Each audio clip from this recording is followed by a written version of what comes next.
How to fix app crashing issues on the X app formerly known as Twitter. I'm going to guide you through the process on how to do it. Let's get started. First of all, on your phone, head over to the X app. After you're in the app, make sure that you are logged in with your account.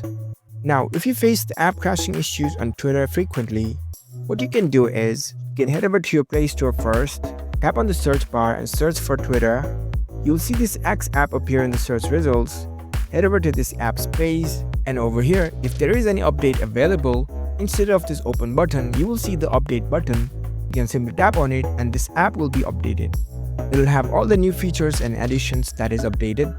If it still doesn't fix your crashing issues, what you can do is head over to the app's menu, locate the X app, tap and hold on the X app icon, head over to this app's info page.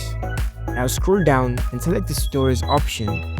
Over here in this bottom right, you can see this clear cache option. Tap on this. Now all the cache memory of this app has been cleared. You can also try to clear all the data and re-log into your account. If it still doesn't work, you can also try to reinstall your app again. After following all these methods, you will be able to fix your app crashing issues on the X app. If you found this video helpful, don't forget to give this video a thumbs up and subscribe to our channel for more tech tips. Thank you for watching.